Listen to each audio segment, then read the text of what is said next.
The following is a clip from the World Class Bullshitters live show, broadcasting live here on YouTube at 8:30 p.m. Eastern Standard Time every Thursday night. You're invited, but I can't go for that. No can do. Now, guys, we should talk about something that we've covered in the past before. Dion, I'm excited for you to hear or to talk about this because you and I have been fans of movies, specifically genre movies, for a long time. I'd say you and I have been comic book movie fans since Batman '89 came out. Even though you weren't born yet, you were in the womb, I'll call you a fan. I was only a few months old. I didn't even know what a movie was. I liked Batman '89 back then. That's how big of a fan I was. But we've lived through the ups and the downs of DC films. We've had the Nolan films, and we've had the Snyderverse. And the Snyderverse has sucked. I'm tired of acting like it's good. I like Henry Cavill as Superman. Fuck almost everything else that came from that universe. Ben Affleck was good. Gal Gadot was good. Ezra Miller sucked. Jason Momoa was great. I can't really shit on him either. I got to remember who I'm going to throw under the bus. Because the Snyderverse is thankfully, possibly, going away. Yep. And I'm fucking happy about that. Now, Wonder Woman 3 is essentially canceled. Now, for those out there that missed the World Class Bullshitters review of Wonder Woman 1984, you should check that one out because Wonder Woman, we gave a very high score to. It was during the early days of the channel where things were different, but the fight for feminism on film and all this stuff was just as strong. And Wonder Woman was a solid flick, with the exception of that last 20 minutes where it becomes a big CGI spot fest. Wonder Woman was a win for us. And a blatant copy of what is it, Winter Soldier or something? Oh yeah, Captain America? Yeah. Dude, it was so like I'm sitting there in the theater by myself thinking, Jesus Christ, this is Captain America. When's he gonna pop up? Oh wait, no, that's the wrong World War. Shit. That's how they got away with it, because it was a different World War. Yeah. If they would have set Wonder Woman in World War II, I think Marvel would have sued them. Yeah, definitely. That would have been funny as hell. So what I wanted to happen is there's a multiverse where we go see Wonder Woman, and it is taking place during World War II, and then Captain America teams up with Wonder Woman and Indiana Jones, and they all go off and fight the fucking Axis. That would be an awesome power. Axis allies and superheroes. That should be a comic book. There you go. Never mind. So it's been announced that Patty Jenkins' Wonder Woman 3 is not going forward. This is all coming from The Hollywood Reporter. Now, because of the ascension of James Gunn and Peter Safran to the top of DC Studios, The Hollywood Reporter is rumoring that it's basically a fresh start, a tabula rasa, a blank slate is what they're going to go for with DC. Now, that's kind of confusing, guys, because we just had Black Adam, which we'll talk about a little more in depth in a moment, come out, be a part of the DCEU, fail to deliver.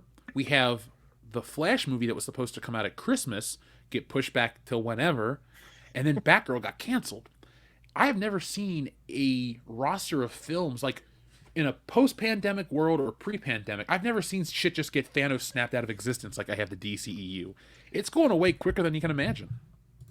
Yeah, I think a lot of the more recent developments have hastened a lot of those decisions. Because I guess it's supposed to be like $100 million that Black Adam's supposed to lose. Yeah. So, oh my god, I didn't realize it was like that. Yeah, Holy shit! I didn't either. It just. Well, bro, The Rock.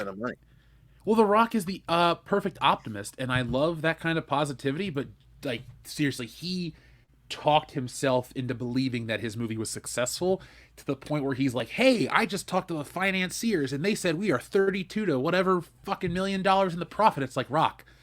And folks, I always say this with a preface because you don't realize, Dion does, how much I like The Rock as a wrestler. Big fan, want to buy into this shit, but even I see through the bullshit.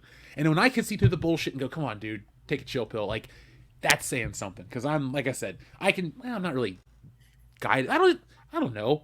His movies kind of suck. What am I talking about? I digress.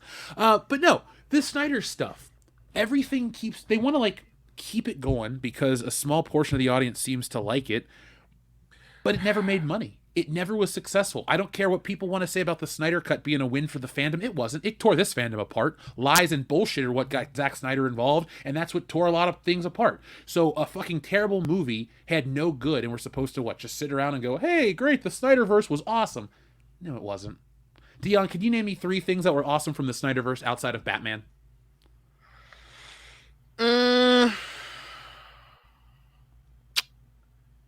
Some peach tea references were made. That was kind of good. It's kind of good. I mean, you know what? I'll say at least we know for sure that he sucks. I mean, I'd give the scene in Wonder Woman. Yeah, that was pretty cool. Outside of that, Zack Snyder's gimmick wore out, I guess. Yeah. It was almost rhetorical at some point to ask that question because, the answer is like not much. There's really not much to talk about. Cesario, Japan, you must be from the future. Now, there's really not much else to say besides this is the right move. What would you guys agree with that? Like, you got to do something. Yeah.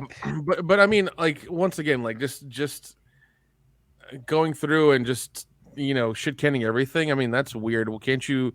I mean, the Flash movie isn't out yet, so you have a way of pivoting if you want to. There has to be some way. I mean, I need to, once again. I know the new guy wants to, try to bring the debt down as far as he can to make profits. But I mean, there has to be a way creatively to make this make sense in a way that normies will come and watch it. I mean, you find Wonder Woman 3 is dead. That's fine. That's okay.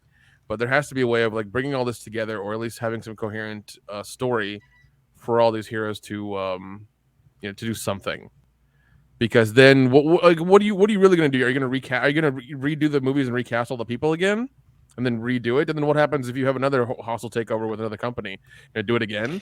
You're really going to fuck over, the whole Marvel. I mean, the whole Warner Brothers thing. It's going to be really terrible.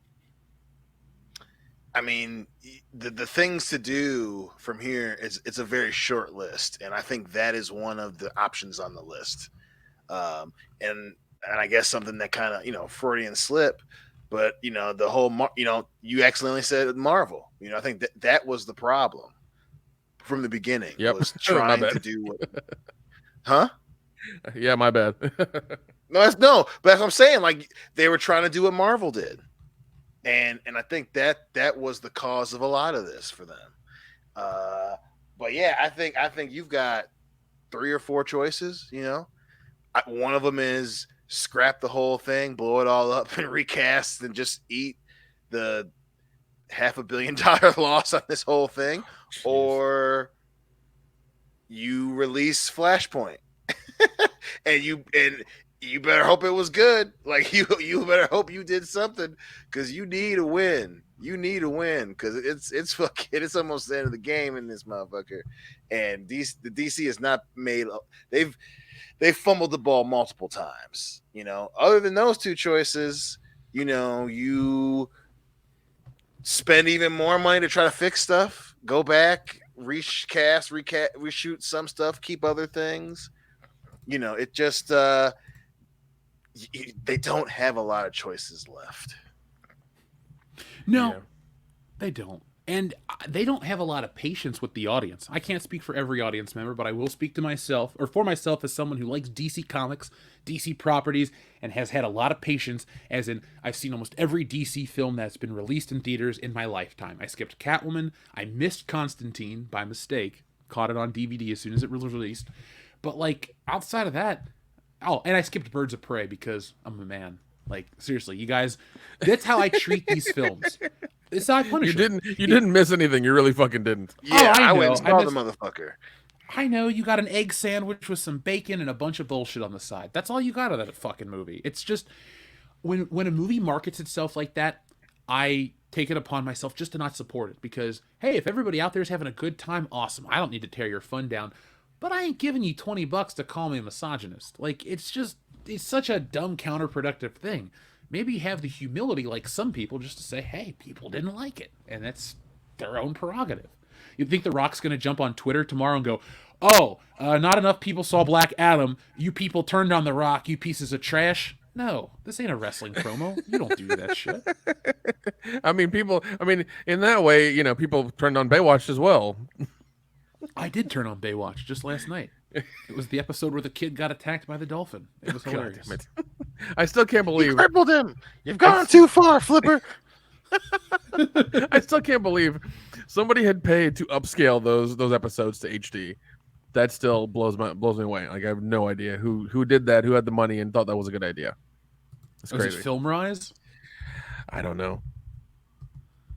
I mean, I think it might be FilmRise. They have so much money. Probably, man. They also put all the stuff into high def. It's like, oh look, Beyond Belief Fact or Fiction's been remastered. Well, thank you, FilmRise. Wait, what? Who needed? Oh God, who needed those fucking episodes like in HD? Come I need on, them man. in 4K. I need to see Jonathan Frakes' beard. Oh jeez. Come on, Have you who ever doesn't gone want to Jonathan Franks to randomly ask them questions? Dude, that is one of my favorite videos to watch. Jesse and I will lay around at night and say, hey, you ever been wandering beneath the clear blue sky? And then we'll just put on the fucking video. Are you afraid of ghosts? Have you noticed how most restaurants these days are theme-based? God damn it. I mean, I'm a man who knows my Jonathan Frakes questions. Oh, there was a God. point in time where I could respond and recite them. My fucking man. I just, jeez. yes. So that's a very long way to answer your question, Nick. We need those fucking shits in 4K, baby. Well, I think our random detour into this is kind of a reflection of how people, including ourselves, actually feel about the Snyderverse in these films. Like, at the end of the day, I would just like people to hopefully realize the Snyderverse, the Snyder Cut, isn't this big win for fandom. It's nothing to be championed for. The first version of the Justice League is about the same. And the Snyder Cut was all the other shit that he kept trying to get done before he got shit canned. And it wasn't good. Like, if it was this great piece of cinema that really changed stuff, then people would be talking about it. But the general consensus is it's no better than the other one, and he basically fleeced $100 million out of a studio. I hope that artistic direction is not ruined. I hope that artistic creativity and freedom and all that stuff is not ruined or hampered by Jeff, the HBO stuff. Jeff, you're talking about Hollywood. It is. Well, God damn it. All I was trying to get at is like, don't let one guy have that much say when he's fucking stupid. That's it. or pick someone who can actually deliver. You know, not some guy who you think's trendy and, you know, the corporate speak of, hey, edgy's cool, you know. Don't listen to that guy or pick that guy because of a trend. You know, pick someone to make a complete story. And Zack Snyder can't do that. And obviously this, you know, the fact that he was able to get $100 million fucking dollars again for the Snyder Cut that no one still really gave that big of a shit about is baffling.